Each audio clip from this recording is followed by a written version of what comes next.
ഇത്ര എളുപ്പത്തിലും അതിലുപരി നല്ല ടേസ്റ്റായിട്ടും ഈ അമരയ്ക്ക തോരൻ ഞാൻ ആദ്യമായിട്ടാണ് കേട്ടോ ഉണ്ടാക്കുന്നത്. ചോപ്പിംഗ് ബോർഡും കത്തിയൊന്നും ഉപയോഗിക്കാതെ അമരയ്ക്ക വളരെ ചെറുതായി കൊത്തി എരിഞ്ഞെടുക്കാൻ പറ്റും. അപ്പോഴതെങ്ങനെയെന്നല്ലേ, കഴിഞ്ഞ വീഡിയോയിൽ നമ്മൾ കണ്ടതാണല്ലോ ഈ ടൊർണാഡോ ടർബോ ഫുഡ് പ്രോസസ്സറിൻ്റെ റിവ്യൂ. അപ്പോൾ ഇതിലാണ് നമ്മളിന്ന് അമരയ്ക്ക തീരെ പൊടിപ്പൊടിയായിട്ട്, അതായത് കുനുകുനാ അരിഞ്ഞെടുക്കുന്നത്. അപ്പോൾ ഈ ബൗളിലേക്ക് ചോപ്പിംഗ് ബ്ലേഡ് വെച്ച് കൊടുത്ത ശേഷം ഏകദേശം 200 ഗ്രാം അളവിൽ അമരയ്ക്ക എടുത്ത് അതിൻ്റെ അറ്റമൊക്കെ ഒന്ന് മുറിച്ച് കളഞ്ഞതിന് ശേഷം ഞാൻ ഈ ബൗളിലേക്ക് അങ്ങ് ഇട്ട് കൊടുക്കുകയാണ്. സാധാരണ ഞാൻ അമരയ്ക്ക വാങ്ങിയാൽ ഈ ചെറുതായി അരിയാനുള്ള ബുദ്ധിമുട്ട് കൊണ്ട് അവിയലിലും സാമ്പാറിലും ഒക്കെ ഇട്ടങ്ങ് തീർക്കുകയാണ് പതിവ്. അപ്പോൾ അമരയ്ക്ക ഇതിലേക്ക് ഇട്ട ശേഷം ഇതിൻ്റെ നോബിൽ പിടിച്ച് ഒന്ന് തിരിച്ചു കഴിഞ്ഞപ്പോഴേ ഒരു 6-7 സെക്കൻഡ് തിരിച്ചു കഴിഞ്ഞപ്പോഴേക്കും നമുക്കിത് തീരെ ചെറുതായിട്ട് അരിഞ്ഞ് കിട്ടി. അപ്പോൾ ഈ പ്രോഡക്റ്റിനെ കുറിച്ചുള്ള ഡീറ്റെയിൽ വീഡിയോ ഞാൻ കഴിഞ്ഞ ദിവസം അപ്ലോഡ് ചെയ്തിട്ടുണ്ടായിരുന്നു. അപ്പോഴത് കാണാത്തവർക്കായിട്ട് ആ വീഡിയോയുടെ ലിങ്ക് ഇതിൻ്റെ താഴെ ഡിസ്ക്രിപ്ഷൻ ബോക്സിൽ കൊടുത്തേക്കാം കേട്ടോ. കാണാത്തവരൊന്ന് കണ്ടു നോക്കണേ. ചെറുതായി അരിഞ്ഞ് കിട്ടിയ അമരയ്ക്ക ഈ ബ്ലേഡ് എടുത്ത് മാറ്റിയതിന് ശേഷം ഞാനൊരു പാത്രത്തിലേക്ക് മാറ്റി കൊടുക്കുകയാണ്. ഇനി നമുക്ക് തോരൻ എങ്ങനെയാണ് ഉണ്ടാക്കിയെടുക്കുന്നതെന്ന് നോക്കാം. തീരെ ചെറുതായി അരിഞ്ഞു കിട്ടിയാൽ മാത്രമേ ഈ തോരന് നല്ല ടേസ്റ്റ് കിട്ടുകയുള്ളൂ. ഇനി ഈ തോരനിൽ ചേർക്കാനായിട്ട് ഇടത്തരം വലിപ്പമുള്ള 2 സവാള എടുത്ത് 4ആയിട്ടോ അല്ലെങ്കിൽ 2ആയിട്ടോ ഒന്ന് മുറിച്ച് ചോപ്പ് ചെയ്തെടുക്കാനായിട്ട് ഇതിലേക്ക് ഇട്ട് കൊടുക്കാം. അമരയ്ക്ക തോരൻ വയ്ക്കുമ്പോൾ എപ്പോഴും ഈ സവാള ചേർക്കുന്നത് നല്ലതാണ്. അമരയ്ക്ക മാത്രം ഇട്ട് തോരൻ വയ്ക്കുമ്പോൾ ചെറിയൊരു കയ്പുണ്ടാവും. അപ്പോൾ അത് ഒഴിവാക്കാനായിട്ടാണ് നമ്മൾ അതിൻ്റെ കൂടെ ഉള്ളിയോ അല്ലെങ്കിൽ ചെറുപയറോ ഒക്കെ ചേർത്ത് തോരൻ ഉണ്ടാക്കുന്നത്.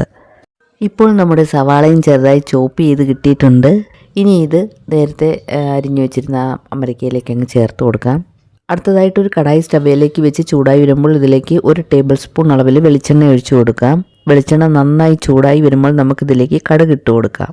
വെളിച്ചെണ്ണ നന്നായിട്ട് ചൂടായി വന്നിട്ടുണ്ട്. ഇനി ഇതിലേക്ക് 1/2 ടീസ്പൂൺ അളവിൽ കടുക് ഇട്ട് കൊടുക്കാം. കടുക് പൊട്ടി വരുമ്പോൾ നമുക്കിതിലേക്ക് കുറച്ച് കറിവേപ്പിലയും കൂടി ചേർത്ത് കൊടുക്കാം. അതിനുശേഷം നമ്മൾ നേരത്തെ ചോപ്പ് ചെയ്ത് വെച്ചിരുന്ന ആ ഉള്ളിയും അമരയ്ക്കയും കൂടി ഇതിലേക്ക് അങ്ങ് ഇട്ട് കൊടുക്കാം. അപ്പോൾ ഇത് ചേർത്ത് കൊടുത്ത ശേഷം നല്ലതുപോലെ ഒന്ന് ഇളക്കി യോജിപ്പിച്ച് കൊടുക്കാം. അതിനുശേഷം നമ്മളിത് അടച്ചു വെച്ച് വേവിച്ചെടുക്കണം. ഒട്ടും വെള്ളം ചേർക്കേണ്ട ആവശ്യമില്ല. ചെറിയ തീയിൽ, അതായത് ലോ ഫ്ലെയിമിലിട്ട് നമ്മളിത് അടച്ചു വെച്ച് ഒരു 5 മിനിറ്റ് സമയം നമുക്കിത് വേവിച്ചെടുക്കാം. ചെറുതായി അരിഞ്ഞതുകൊണ്ട് തന്നെ ഇത് പെട്ടെന്ന് വെന്ത് കിട്ടും.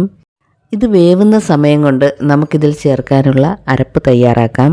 അതിനായിട്ട് ഞാനിവിടെ കുറച്ച് തേങ്ങ ചിരകി എടുത്തിട്ടുണ്ട്. 1/2 കപ്പ് അളവിലാണ് തേങ്ങ എടുത്തിട്ടുള്ളത്. ഇനി ഇതിലേക്ക് കുറച്ച് ജീരകം ചേർത്ത് കൊടുക്കാം. 1/2 ടീസ്പൂൺ അളവിൽ ജീരകം ചേർത്ത് കൊടുക്കാം.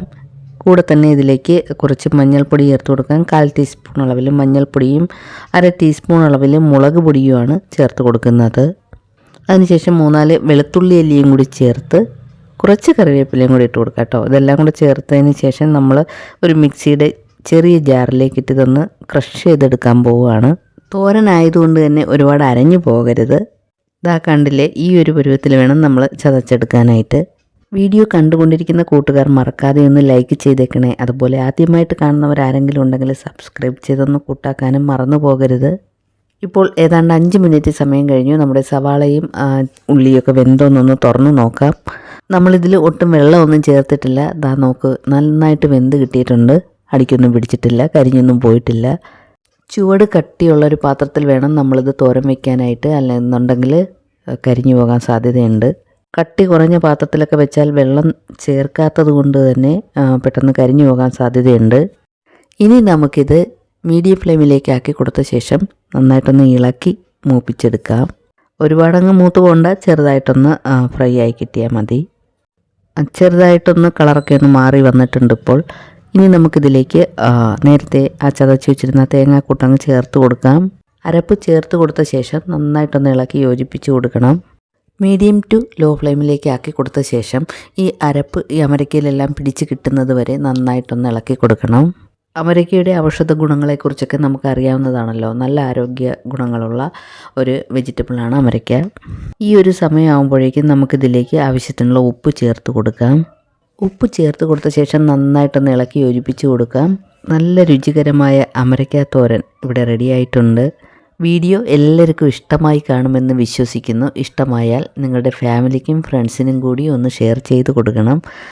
അതുപോലെ നിങ്ങളുടെ ഫീഡ്ബാക്ക്സ് അറിയിക്കാനും മറക്കരുത്. Thanks for watching.